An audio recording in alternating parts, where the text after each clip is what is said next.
It's spring and we've all been anxiously awaiting its arrival to get out and walk in the woods.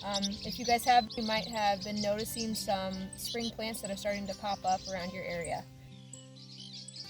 My name is Lee Swank and I work for MMS as their wetland scientist.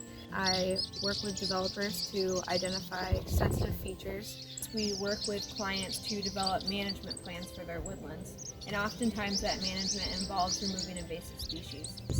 One of those being honeysuckle. It's one of the more aggressive invasive species that we deal with in Iowa, and it's important to get those under control because they can eventually crowd out young saplings, desirable trees that are trying to grow, or understory vegetation.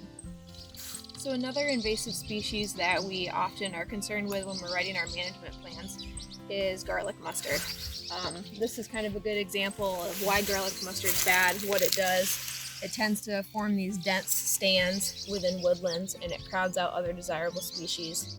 It's a really aggressive reseeder and it can be really hard to manage. We were walking around the woods, we noticed some other invasive species of concern, which is multi-flower rose.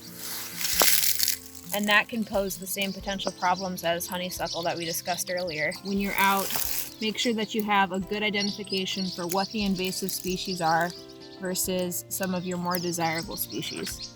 This is violet, which is right next to garlic mustard and maybe could be easily confused for one another at this stage since they do look so similar.